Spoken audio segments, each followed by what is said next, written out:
السلام علیکم ورحمۃ اللہ۔ ابو بشرا بھائی، آپ کا سوال ہے نور اور کتاب مبین۔ یہ پارہ نمبر 6 ہے، سورہ المائدہ ہے اور اس کی آیت نمبر ہے 15۔ قد جاءکم من اللہ نور و کتاب مبین، یقیناً تمہارے پاس اللہ کی طرف سے روشنی اور واضح کرنے والی کتاب آ گئی ہے۔ یہدی بہ اللہ، جس کے ذریعے سے اللہ رب العالمین اس شخص کو سلامتی کی راہ دکھاتا ہے جو اللہ کی رضا کی پیروی کرنا چاہتا ہے، اور انہیں اپنے حکم سے اندھیروں سے روشنی کی طرف نکال لاتا ہے اور سیدھے راستے کی طرف ان کی رہنمائی کرتا ہے۔ تو اس آیت کو لے کر اہل شرک البریلویہ اور دیگر کا یہ کہنا ہے کہ نبی علیہ الصلاۃ والسلام نور ہیں، کیونکہ اللہ نے فرمایا تمہارے پاس نور آ چکا ہے۔ تو یہاں یہ سن لیجئے کہ یہ صرف اہل شرک البریلویہ کا دھوکہ ہے، فریب کاری ہے، اور اس آیت کا وہ معنی مفہوم مراد لیا جا رہا ہے اہل شرک البریلویہ کی طرف سے، جو کہ صحابہ اور سلف نے نہیں لیا۔ یہاں نور سے مراد اللہ کی کتاب قرآن مجید ہے، اور اسی کا ذکر اللہ نے پھر کتاب مبین کر کے بتا دیا۔ پہلا یہاں سوال یہ ہے کہ اس آیت کو لے کر البریلویہ اہل شرک کا یہ کہنا کہ نبی علیہ السلام نور ہیں، یہاں کہاں ذکر ہے محمد صلی اللہ علیہ وسلم کا؟ یہاں تو سمپل یہ بتایا گیا ہے قد جاءکم من اللہ نور، تمہارے پاس اللہ کی طرف سے نور یعنی روشنی آ چکی ہے۔ تو یہاں تو نبی علیہ الصلاۃ والسلام کا دور دور تک کوئی ذکر نہیں ہے۔ کجا یہ کہ اس کو یہ کہہ دینا کہ یہ نور سے مراد نبی علیہ الصلاۃ والسلام ہے۔ تو یہاں نور سے مراد کتاب مبین ہے، تمہارے پاس نور آ چکا، اور وہ نور کیا ہے؟ وہ کتاب مبین قرآن مجید ہے۔ اس کا ثبوت خود یہی آیت اور اس سے اگلی آیت نمبر 16 ہے۔ اللہ رب العالمین فرماتے ہیں یہدی بہ اللہ، جس کے ذریعے سے اللہ اس شخص کو سلامتی کی راہ دکھاتا ہے جو اللہ کی رضا کی پیروی کرنا چاہتا ہے۔ یہاں اگر نور سے مراد نبی ہوتے اور کتاب مبین قرآن پاک ہے تو یہ کتنی چیزیں بن گئیں؟ ایک نور نبی اور ایک کتاب مبین، تو یہ 2 چیزیں بنی۔ اب 2 چیزوں کے لیے ضمیر بھی آگے 2 تثنیہ کی ضمیر آنی تھی، یہاں ضمیر آئی ہے بھی ہی، با کے بعد جو ہی ہے یہ واحد کی ضمیر ہے۔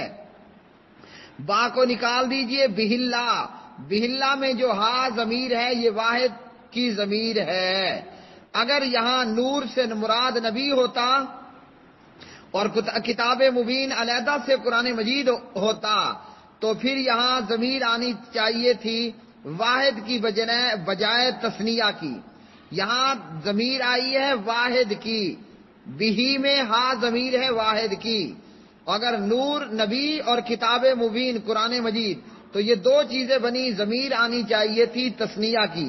یہدی بہما، اللہ ان کے ذریعے ہدایت دیتا ہے، یعنی قرآن پاک اور نبی علیہ الصلاۃ والسلام۔ تو ضمیر کتنی آئی ہے؟ واحد آئی ہے، ایک آئی ہے، تو معنی بنے گا یہدی بہ اللہ، اس کے ذریعے۔ یہ کیا ہے؟ یہ نور ہے، نور روشنی، اور وہ روشنی کیا ہے؟ وہ کتاب مبین، وہ قرآن پاک ہے۔ تو البریلویہ کا یہ کہنا کہ نور علیحدہ ہے اور کتاب علیحدہ ہے تو یہ بات درست نہیں۔ اگر ایسا ہوتا تو اللہ رب العالمین فرماتے یہدی بہم اللہ، اللہ ان دونوں کے ذریعے جو ہے وہ ہدایت دیتا ہے۔ اب اس کو لے کر انہوں نے یہ عقیدہ گڑھ لیا نور من نور اللہ، نبی اللہ کے نور میں سے نور ہیں، جبکہ اللہ کا تو یہ اعلان عام ہے کہ اللہ کی ذات ایک ہے، وہ بے نیاز ہے، نہ وہ کسی کی اولاد ہے، نہ کوئی اسی کی نہ کوئی اس کی اولاد ہے۔ واللہ عالم الصواب۔ السلام علیکم ورحمۃ اللہ۔ کہا جاتا ہے کہ میں تم جیسا بشر ہوں یا میں فقط بشر ہوں، انما انا بشر مثلکم، میں تو فقط تمہارے جیسا ہی انسان ہوں۔ تو بریلوی کہتے ہیں یہ توہین ہے، تو یہ ہم نے تو نہیں کہا، نعوذ باللہ من ذالک۔ بریلویوں کو کیس کرنا ہے تو اللہ کے قرآن پر اور اللہ تعالیٰ پر کر دیں، ہم تو قرآن کی آیت پڑھ رہے ہیں، قل انما انا بشر مثلکم، سورہ کہف پارہ نمبر 16 وغیرہ۔ تو اگر بریلویوں کو یہ برا لگ رہا ہے، بریلوی سے توہین سمجھ رہے ہیں، تو نعوذ باللہ پھر کریں عدالت میں جا کر قرآن پاک پر کیس یا اللہ پر کیس کریں، یا نعوذ باللہ Khadim Rizvi and party, Tahir ul-Qadri and party, Ilyas Qadri and party, نعوذ باللہ قرآن پاک کے خلاف جو ہے وہ کسی اور چوک میں دھرنا دے کر بیٹھ جائیں۔ تو قرآن پاک نے کہا ہے ہمارے جیسا بشر کیسے ہیں؟ ہماری کتنی آنکھیں ہیں؟ 2 ہیں۔ ناک کتنے ہیں؟ 1 ہے۔ ناک میں سوراخ کتنے ہیں؟ 2 ہیں۔ ہمارے منہ میں دانت ہیں، کتنے دانت ہیں؟ 24 دانت ہیں۔ ہمارے 2 ہونٹ ہیں، ہونٹوں پر مونچھیں ہیں، تھوڑی نیچے داڑھی ہے۔ ہمارے 2 کان ہیں، اسی طرح ہماری 2 ٹانگیں ہیں، ہمارے 2 ہاتھ ہیں، اسی طرح ہمارا دل ہے، اور اسی طرح ہمارے پیٹ میں پھیپھڑے ہیں، معدہ ہے، اور اسی طرح ہمارے گردے ہیں، اسی طرح ہمارا پتا ہے۔ یہی سارا کچھ جناب آمنہ اور عبداللہ کے بیٹے محمد الرسول اللہ صلی اللہ علیہ وسلم کا ہے۔ ہم جیسے پاؤں سے چلتے ہیں، نبی علیہ السلام بھی پاؤں سے چلتے تھے۔ ہم جیسے منہ سے کھاتے ہیں، ناک سے سونگھتے ہیں، آنکھوں سے دیکھتے ہیں، کانوں سے سنتے ہیں، اور دل و دماغ سے سوچ کر فیصلہ کرتے ہیں، ویسے ہی نبی علیہ السلام کرتے تھے۔ ہم جیسے سوتے ہیں ویسے ہی نبی علیہ السلام سوتے تھے۔ ہم جیسے جاگتے ہیں ویسے ہی نبی علیہ السلام جاگتے تھے۔ ہم جیسے آنسو بہاتے ہیں، نبی علیہ السلام کی آنکھوں سے بھی آنسو بہتے تھے۔ ہم جیسے خوش ہوتے ہیں تو خوشی میں ہمارا منہ کھل جاتا ہے، دانت نظر آتے ہیں، ویسے ہی نبی علیہ السلام مسکراتے تھے۔ اور جیسے ہم اپنی ماں کے پیٹ سے پیدا ہوئے، اپنے باپ کے نطفے سے پیدا ہوئے، جیسے ہماری ولادت اور پیدائش ہوئی کہ ہم اپنی ماں کے جسم سے نکلے، ویسے ہی نبی علیہ السلام بی بی آمنہ سے پیدا ہوئے۔ جیسے ہمارے ابا نے شادی کی تھی، ویسے عبداللہ اور آمنہ کی شادی ہوئی تھی، اور عبد المطلب نے اپنے بیٹے عبداللہ کے لیے آمنہ کو بہو بنایا تھا، ویسے ہی ہماری اماں ابا کی شادی ہوئی، اسی طرح ہی آمنہ اور عبداللہ کی شادی ہوئی۔ پھر اس کے تعلق سے جیسے ہم پیدا ہوئے ویسے ہی نبی علیہ السلام پیدا ہوئے۔ جیسے ہم مر جاتے ہیں، فوت ہو جاتے ہیں، ویسے نبی علیہ السلام بھی فوت ہو گئے۔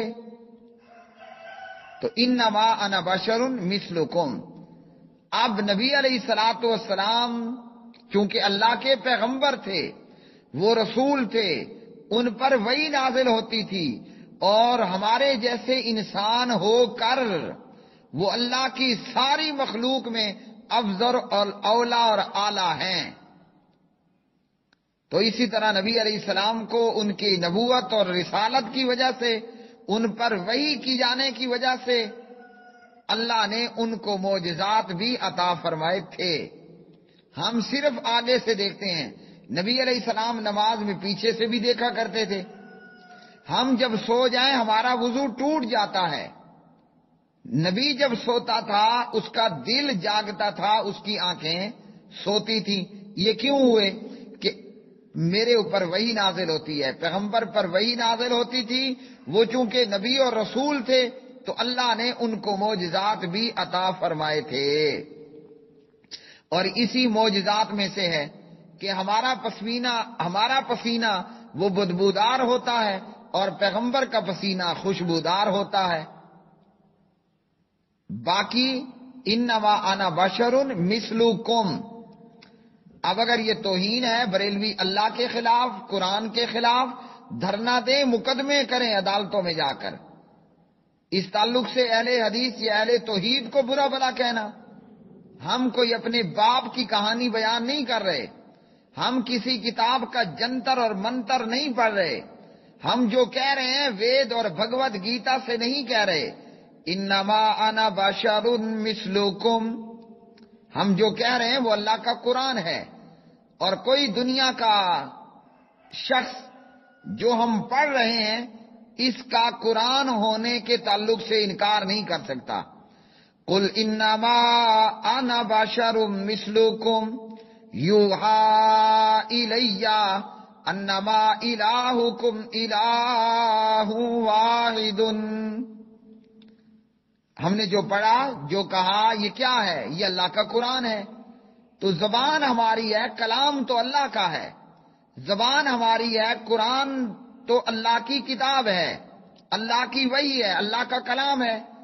ہم پہ غصہ کرنے کی بجائے نعوذ باللہ نعوذ باللہ کوئی توہین سمجھتا ہے، کوئی غصہ کرتا ہے تو وہ اللہ کے خلاف نکل پڑے، اور اللہ سبحانہ و تعالی پھر اس کو دیکھے گا کہ اس کا کیا حشر کرتا ہے اللہ تعالی. ہمیں تو شاید مار دیا جائے، کاٹ دیا جائے، ہم کچھ نہ کر سکیں. جو ہم کہہ رہے ہیں، پڑھ رہے ہیں، بتا رہے ہیں وہ اللہ کا قرآن اور نبی علیہ السلام کا فرمان. فَقُولُوا إِنَّمَا أَنَا عَبْدُ اللَّهِ وَرَسُولُهُ او کما قال علیہ الصلوۃ والسلام. پیارے نبی صلی اللہ علیہ وسلم نے فرمایا کہ تم مجھے فقط اللہ کا بندہ اور رسول کہو. میں کیا ہوں؟ میں فقط اللہ کا بندہ اور اس کا رسول ہوں، عبداللہ ہوں اور رسول اللہ ہوں. یہ پیارے نبی علیہ الصلوۃ والسلام نے ہمیں بتایا ہے. تو اس لیے نبی علیہ السلام ہمارے جیسے انسان ہیں، یہ کوئی توہین نہیں ہے اور نہ یہ جو ہے وہ گستاخی ہے. یہ بات تو خود اللہ سبحانہ و تعالی نے قرآن پاک کے اندر ارشاد فرما دی، اور نبی علیہ الصلوۃ والسلام نے اپنی احادیث کے اندر اس کے تعلق سے ہمیں بتا دیا. جیسا کہ یہ میرے سامنے حدیث آ چکی ہے، صحیح بخاری ہے 3445 اور راوی ہیں اس میں عمر بن خطاب رضی اللہ تعالی عنہ.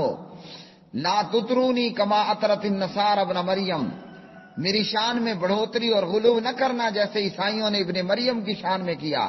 فإنما انا عبدہ، میں تو فقط اللہ کا بندہ ہوں.